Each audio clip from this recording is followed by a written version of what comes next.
I was hoping to get in touch with you, Jessica. I was hoping you weren't swamped with work at the moment. I don't think this can wait, so I hope this is a good moment for you. Hello, Emma, I'm free for a minute tonight. What seems to be the problem? Is there a possibility this pertains to my husband?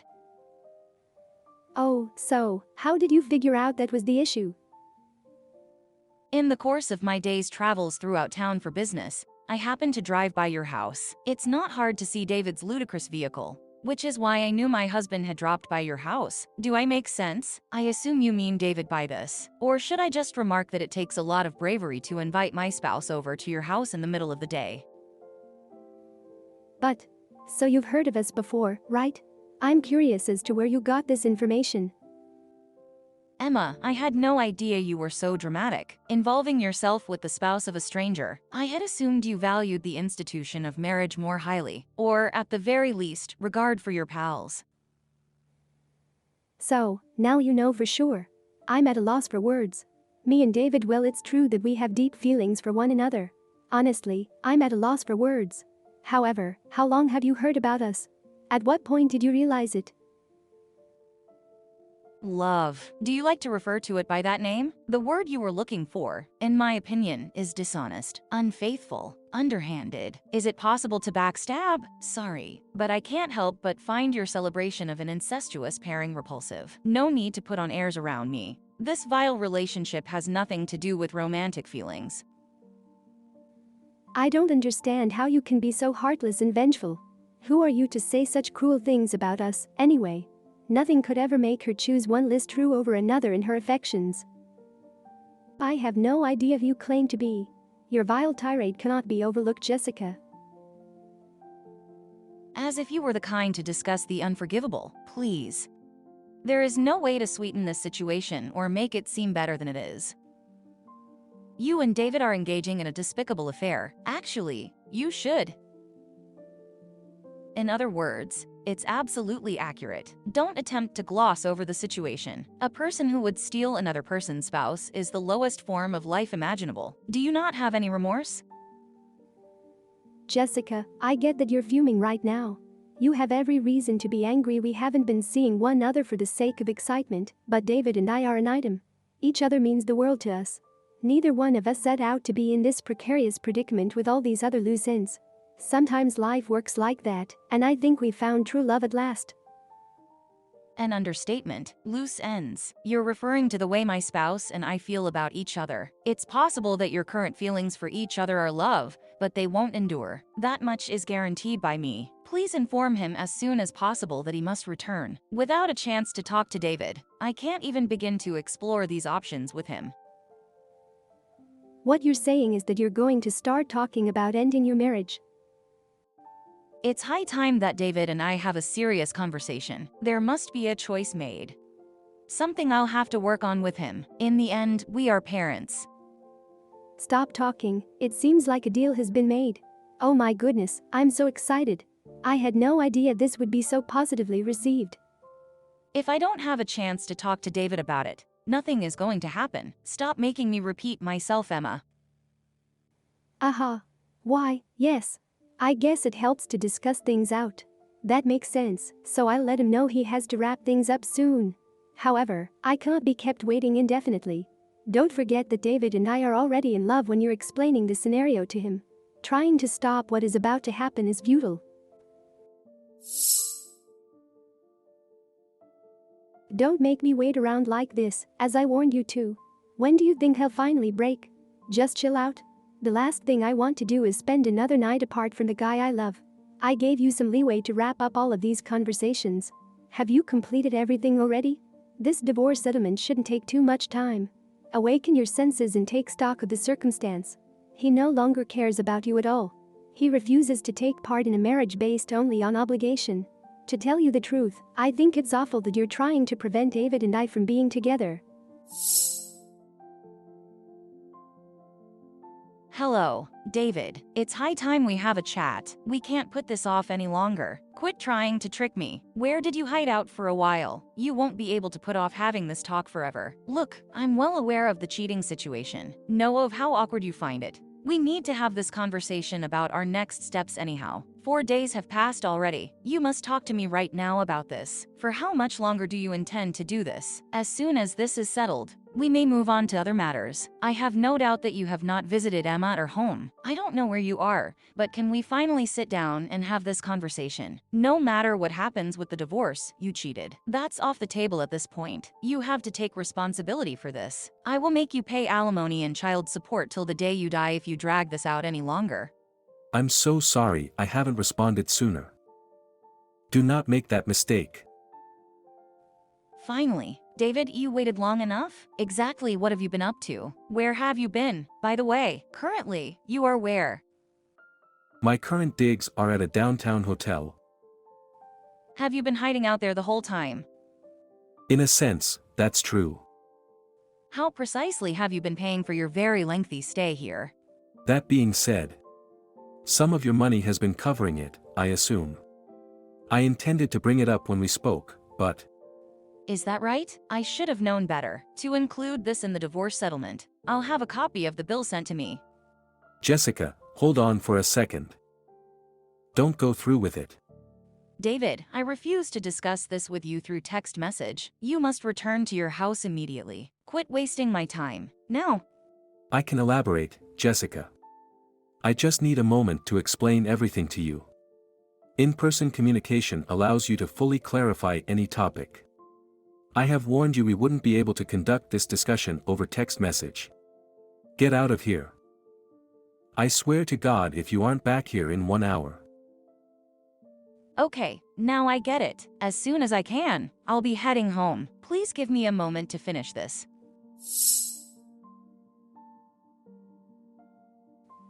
What's up, Emma? If you happen to be free right now, I have a few questions I'd want to ask you.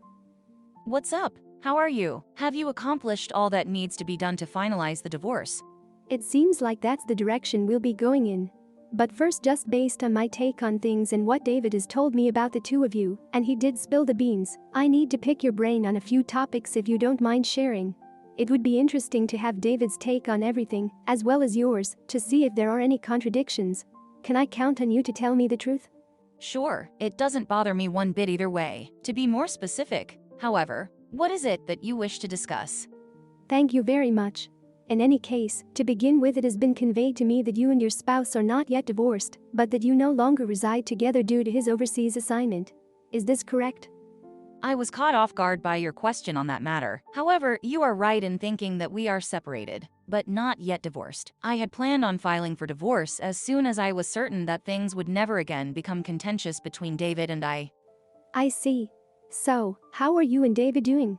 When did this start, exactly? It's been at least 6 months, maybe more, since we last spoke. About 6 months ago, David began transporting your kids to and from kindergarten, correct? It was such a pleasure to spend more and more time together, and before we knew it, we had fallen in love. And when did the preschool stop operating? You two had been having home-to-home encounters, I take it? How about your little ones? Who was responsible for their care while you were together? So that David and I may have some alone time every once in a while, I've started having the in-laws babysit the kids on occasion. His mother has never been fond of me, and we've never been particularly close. She has a lot of affection for her grandkids, which is great for David and I. She's always down to take care of kids while I go out. It must be tough and lonely having your only son away so much for work. She loves having her grandkids visit, but not because of me. All I wanted was more time to spend with David, and I got it. Finding the time otherwise would have been challenging. I'm glad to read that you at least had the courtesy to keep your kids out of all of this, but my heart goes out to yours and your mother-in-law's. I don't see why you'd feel sorry for her. She doesn't treat me properly, and I've told you so. You are simply considering one side of the argument. She is helping you stab her kid in the back while you are having an affair, and she has no idea what she is doing. Do you believe, if she knew what was happening, she would be keeping an eye on your kids? Oh, come on. You are the one who brings up the topic of being closed-minded. Incorrect on every count. I think this is a great thing for her. If I may provide a different perspective, I need things to proceed as easily as possible with my divorce. I will take care of making sure Jim is awarded custody. I suppose I'm helping Jim and his mom out. She may see her grandkids whenever she pleases. I'm glad she'll no longer have to deal with me. Yet another point in favor of that horrible lady. Everything you're stating is completely out of the question in my opinion, so it seems like you're content to let your spouse take care of the kids and have no more involvement. And of course, I hope it works out this way. One day, I want to start a family with David. It will be like starting over for both of us. Having my kids from my first marriage grow up alongside the family I want to build with David is not something I look forward to. I mean, don't you think it may be a little awkward? Do you actually feel that way? I suppose at this time I should have expected it. From what I've gathered from David, it seems as if you've been completely forthright with me. There is no need for me to lie to you about where our relationship is right now. I have been completely honest with you. We are madly, deeply in love. Really, that's all there is to it. Whether or not what you say you have with David is real, despite your candor with me, remains to be seen. To me, it's all irrelevant. All that matters to me at this point is getting a complete picture of this catastrophe. Come on, Jessica, give me a break. I think I've been quite honest with you thus far. What I don't see is why you keep talking about David and I in such a horrible light. If it's too much to ask, all David and I want is to be happy in our relationship. We're just as deserving as everyone else, right? You and I will never agree on some issues, Emma, so let's stop trying to argue about them. I fear I may throw up if I hear one more time how much in love you believe you are. You have a distorted sense of humor, Jessica. You can be so cruel at times. Alright, that's all there is to it. In the coming days, I will be consulting with legal counsel, and I will keep you apprised of developments. Perhaps you're a lawyer. To what end do you seek legal counsel? You do realize that dragging out the divorce process longer than necessary is not what you desire, right? Hiring a lawyer will make dividing our assets and determining alimony more easier and faster. Oh, right, I guess that does make logic, and would be a lot quicker if you put it that way. The question of alimony will not arise. You already know that David can easily take care of it. That should be obvious. Is that right? That's very reassuring to know. As soon as I've worked out the specifics, I'll have the divorce paperwork sent to David.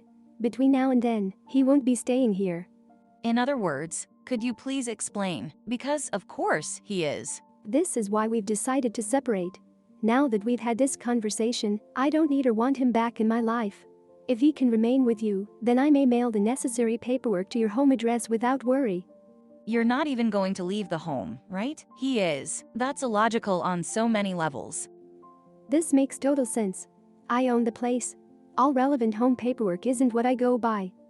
Huh. Okay, I had no clue that was the plan you two had made. Okay, that probably caused trouble. After David and I are married, we'll have exactly the same collection of things. Wow, that's great. In order to send the paperwork to David as quickly as possible, please monitor the mail. My dear Jessica, I can't begin to express how much I appreciate your help. A million thanks a lot for simplifying everything for me. It's so surreal. It might be a dream. Thanks to you, I was able to go through all of these annoying divorce settlements in record time. The outcome of this situation is ideal. David has assured me that he can afford to pay the child support. Now that my ex-husband has full custody of our children, soon enough, we'll be submitting our application for a marriage license. My new life with David is something I look forward to much. Jessica, you are very kind. I have you to thank for everything. Jessica, what are you doing at this very moment? You should remember this. Good news, I have some for you. Whatever it is you were planning to do, hold off. It's official now, and I couldn't be happier about it. Happier? We just had our wedding to David. We've been living together for 3 months, but it still hasn't been quite right, knowing that we aren't legally married. However, our patience has now been rewarded. I appreciate you taking the time to reach out to me and fill me in on what's been going on. Because I didn't want you to feel left out. You've been such an integral part of this that it wouldn't be fair to keep you in the dark. Knowing that our efforts were not in vain is satisfying. However, there is one item I'd want to inquire about from you. Specifically, what do you need to know? May I inquire as to where you and David are now residing? We've moved in together at my apartment. My ex-wife uprooted our kids and relocated to a different city, so David and I now live in the apartment she vacated. Really? Is that right? Without any outside distractions, we've been able to spend a lot of quality time together. It's been great, and it's even better now that we're newlyweds. David and I have both been shunned by our families, but I couldn't care less. As long as I can spend time with David, that's all that counts. When he moved out of the condo, did you ask him to or did he do it on his own? The condo contract sounds like it's in his name, not yours. Just how well do you think that's going? He would have terminated the lease, of course. Just when are you leaving with your own place? If David has been staying at your place, then he probably hasn't obtained anything. Oh, interesting. Alternatively, did you have the condo transferred into your name? What, you hadn't considered any of that? Sorry, I hadn't given it much consideration. Okay, you bring it up. I suppose it makes sense. I don't think my ex and I ever spoke about it. I don't recall us ever making any kind of house paperwork. Sounds like you have no idea where you'll be staying or what to do in case anything goes wrong. Do you not believe you ought to be trying to figure it out? Or maybe you're having a conversation with your landlord to work things out. Holy cow, how could I have forgotten about all of this? My attention was fully focused on my delightful company of David. I have to talk to him as soon as possible about this. It's possible that we'll have to look for a new residence before we can start a family. Perhaps we will be able to afford a downtown apartment. What a lovely spot to raise a family. No doubt you have already decided upon your course of action. Wow, you really understand me. And that's why there's only one more thing I need to tell you. Is there anything else bothering you? Feel free to inquire. When did you and David first start dating? Please tell me the truth, I don't believe you've been. When we last spoke, you omitted some key information, in my opinion. In other words, could you please explain? Think I've been making this up? You mean to say that I have a hidden agenda? If that's the case, Jessica, you're completely incorrect. The fact that David is wealthy is completely irrelevant to me. Having a six-figure income is great, but even if he was earning minimum wage, I would still like him. Over 160? You shouldn't have any doubts about our love being genuine. It's not about the money for me, not at all. In all candor, it didn't affect me too much at all. It's great to have a wealthy husband, no doubt about it. It's just coincidental that the guy I fell in love with is so affluent. It's not like I went out of my way to locate someone who makes over $100,000 per year. Maybe there's a misunderstanding here, Emma. David's annual income is nothing near 6 figures. Throughout our marriage, I have been the primary breadwinner due to my successful professional job. In other words, could you please explain? That is completely illogical. I don't know where you got the idea that David was the main source of revenue around here, but it's not true. Perhaps you failed to fully grasp what David was trying to convey to you. I have no idea why you assume he is wealthy. I don't even know what you're talking about. You can't possibly be earning so much money working part-time, can you? Nothing about it makes any sense. There are times when I work part-time, but that isn't how I've been supporting myself. The only reason I've been going is to have something to do while I'm not at work. Property and asset management is a family business. Both of my parents had long careers in the industry. Not a lot of effort or time goes into it, so I try to keep myself occupied with other activities. But that's the only source of money I have. Are you from a real estate dynasty? What about David though? Is he totally uninvolved in this venture? Not at all, he has nothing to do with this. Actually, since we're already discussing this, I really doubt he has a job at the moment. I don't understand how he's jobless. Several months ago, I suppose, the firm where David was employed went completely bankrupt. He was fired as a matter of course. He had been talking about how he hoped to utilize this break to transition into a position that would allow him to do most of his work from home. However, the compensation for such freelancing work was pitiful. Thankfully, I was able to bring in enough money to support us both comfortably. We had previously discussed the possibility of David pitching in with cleaning, now that his new employment enabled him to stay at home during the week. Things like getting the kids to and from school count, too. Even though he wasn't earning as much money as he had been at his prior work, the situation wasn't horrible. On the other hand, you and David began dating when you realized he was transporting your children to and from school. He should have been working from home, but instead he wasted his time with another lady. He lost his other source of income when he got too far behind in his work and was fired. I refuse to accept it. Does it indicate David is still unemployed at this point? It's impossible that he's been unemployed for this long. I would assume that to be the case if things haven't altered much while he's been seeing you.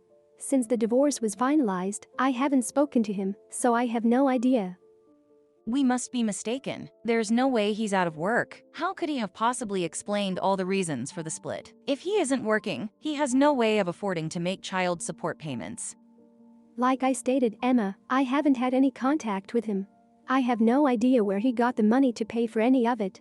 I'd wager that he borrowed it from a bank or another lending institution. That's the most reasonable explanation I can think of. He owes money. Do you think it was wise for him to let his responsibilities pile up while he went out and had fun? So why is he bothering me now? He inflated his annual salary to $130,000. I don't understand why he would do it. Whether he lied is a mystery to me.